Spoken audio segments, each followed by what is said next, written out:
Bonjour, cette petite capsule vidéo pour vous présenter la correction de l'activité 1 qui porte sur la transmission conforme du patrimoine génétique lors de la mitose. Nous nous trouvons dans un chapitre qui traite des divisions cellulaires chez les eucaryotes. Je vous rappelle que les eucaryotes, ce sont les organismes qui sont formés d'une ou de plusieurs cellules présentant un noyau et des organites, et d'autres organites, puisque le noyau est un organite. Et dans ce chapitre, nous avons vu également dans un second temps quels étaient les mécanismes de la réplication de l'ADN. Bien, alors tout d'abord, il est important de rappeler des choses qui ont été vues au collège et plus précisément en troisième. Il est important de rappeler qu'il existe deux types de divisions, la mitose et la méiose. Ces divisions ont des modalités et des conséquences qui sont totalement différentes, aussi bien sur les cellules qui sont produites que sur l'information génétique que celles-ci vont contenir. Alors peut-être quelques petits rappels en introduction de cette activité. Lorsqu'une cellule œuf est formée par fécondation, eh bien, cette cellule œuf va posséder le karyotype déjà de l'individu, du futur individu, à savoir 23 paires de chromosomes, donc 46 chromosomes au total. D'accord, donc 22 paires de chromosomes qui ne sont pas sexuels et puis une paire de chromosomes sexuels. Cette paire peut comporter deux chromosomes de même taille, XX, ou deux chromosomes de taille différente, XY, et dans ce cas-là, l'individu est de sexe masculin. Alors, bien évidemment, pour passer de cette cellule œuf unique à des centaines de milliers de milliards de cellules qui composent un individu, eh bien, le mode de division qui va être mis en jeu est la mitose. Cette mitose va permettre dans un premier temps de former un embryon, puis un fœtus, et puis ensuite ces mitoses se poursuivent pour donner un individu à la naissance qui, là encore, suite à des mitoses, eh bien, va donner un individu adulte. Donc cette mitose est un mode de division qui permet de multiplier les cellules tout en conservant, ça c'est ce que vous avez vu en troisième et ce que nous allons revoir maintenant, tout en conservant le patrimoine génétique de cette cellule initiale. Alors bien évidemment, cette cellule œuf résulte de la fécondation, c'est-à-dire de la fusion du noyau de deux gamètes, un gamète femelle et un gamète mâle. Alors bien évidemment, pour que cette cellule comporte 2n égale 46, on parle ici de formule chromosomique, 2n égale 46, chromosomes, c'est-à-dire 46 chromosomes, qu'ils soient une chromatide ou deux chromatides, cela ne change rien, mais ces chromosomes sont par paire, d'où le 2, n indiquant le nombre de types de chromosomes. Et bien, pour que cette cellule œuf soit à 2n égale 46, il faut forcément que les gamètes possèdent la moitié du nombre de chromosomes. On dit que leur formule chromosomique est n égale 23. N, nombre de types de chromosomes, il y en a 23, d'accord, donc d'où cette formule.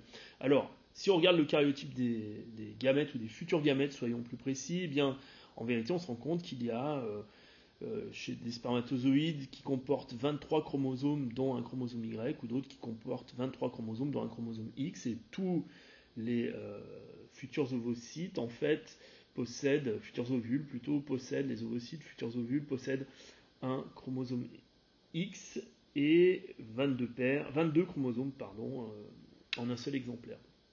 Voilà donc si on se résume, le mécanisme de la mitose permet à partir d'une cellule, de produire deux cellules identiques, possédant le même patrimoine génétique, alors que la méiose est un mode de division qui va, si on doit retenir une idée centrale, mais on précisera cette idée par la suite dans l'activité numéro 2, à partir d'une cellule initiale, qui est une cellule cette fois-ci de la lignée germinale, elle va produire, on le verra, 4 types de gamètes qui possèdent la moitié des chromosomes de la cellule initiale.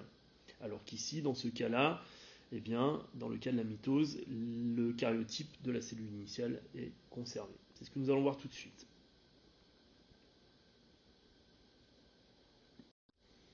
Bien, alors l'observation que nous avons réalisée en classe était une observation de l'extrémité d'une racine d'oignon en croissance, donc dans laquelle, bien évidemment, les cellules se trouvent en division. On parle ici pour cette extrémité d'apex. Alors lorsqu'on regarde une telle préparation microscopique, on se rend compte qu'en fait, les chromosomes qui sont comme des bâtonnets sont visibles dans certaines cellules alors qu'ils ne le sont pas dans d'autres cellules.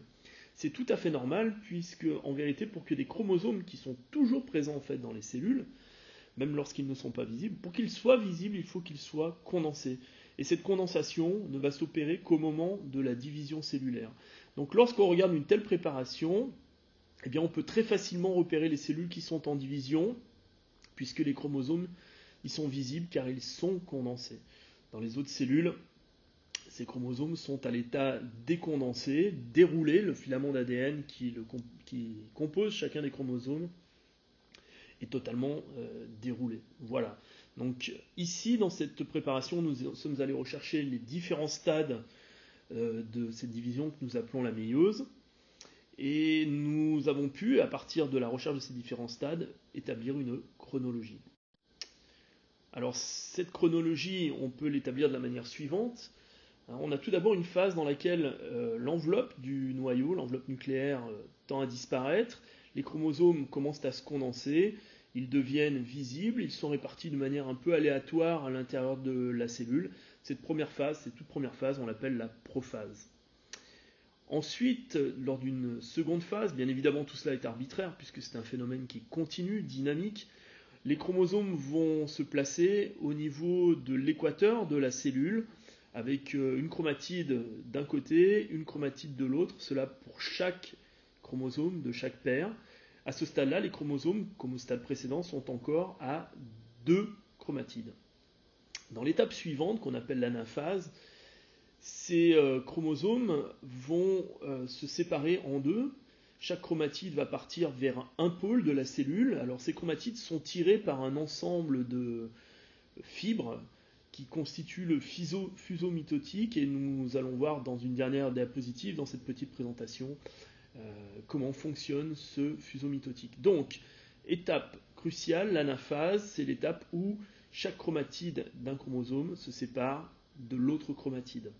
Et puis dans une dernière phase, la télophase, eh bien, on a deux lots identiques de chromosomes, cette fois-ci à une chromatide, qui s'individualisent. La paroi et la membrane, si on a affaire à une cellule végétale, eh bien, va se reformer entre ces deux cellules, et deux cellules vont s'individualiser à l'intérieur de ce qui était une cellule initiale. Bien, alors, des études ont permis de suivre l'évolution de la quantité d'ADN avant, pendant et après la mitose, et on se rend compte qu'en fait, eh bien, cette quantité d'ADN évolue. Donc, ici, vous avez représenté en orange la phase qui correspond à la mitose, qui va ici de 8h à 14h. Donc, on a une mitose qui dure à peu près 6 heures dans des cellules qui sont ici des cellules végétales, en fait. Bon, ce n'était pas précisé dans les documents, mais c'est le cas. Alors, en vérité, on constate qu'avant la mitose, entre 2 heures et 6 heures, il va y avoir une phase où la quantité d'ADN par cellule va doubler. Cela s'explique par le fait que chaque chromosome qui est initialement à une chromatide va former sa seconde chromatide par un mécanisme de réplication que nous verrons dans une activité future, l'activité 3.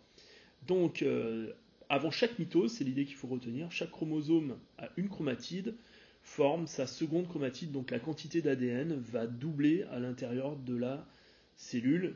C'est une phase préparatoire à la mitose. Ensuite, eh bien, lors de la mitose, cette quantité d'ADN va être divisée par 2, par cellule, puisque bien évidemment, les deux chromatides de chaque chromosome vont se séparer et finir dans 2 cellules différentes.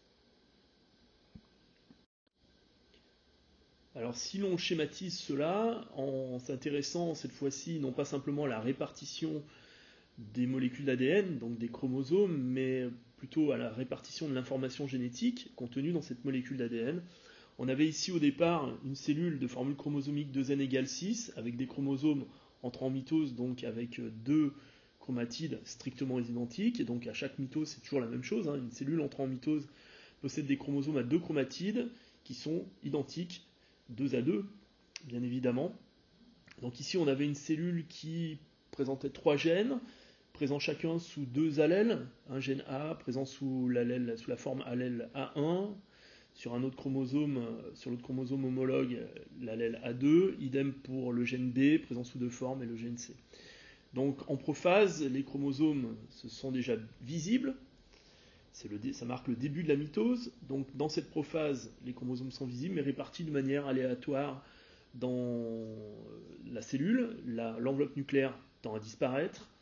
Ensuite se forme la plaque équatoriale où chaque chromosome se place avec son centromère qui relie les deux chromatides au niveau de l'équateur, une chromatide d'un côté de cet équateur, une autre chromatide de l'autre côté. En anaphase, les fibres du fuseau mitotique vont tirer chacune d'un côté chaque chromatide de chaque chromosome, et donc en télophase se forment deux cellules filles dans lesquelles l'enveloppe nucléaire se reforme, et on trouve strictement les mêmes allèles, cette fois-ci en un seul exemplaire, pas en deux bien évidemment par rapport à la cellule initiale, mais en termes d'information génétique, ces deux cellules filles possèdent entre elles la même information génétique qui est strictement identique à celle de la cellule initiale. Si l'on s'intéresse très brièvement à la structure de ce fuseau mitotique, il est en fait constitué de fibres qui apparaissent, qui se construisent au moment de la division.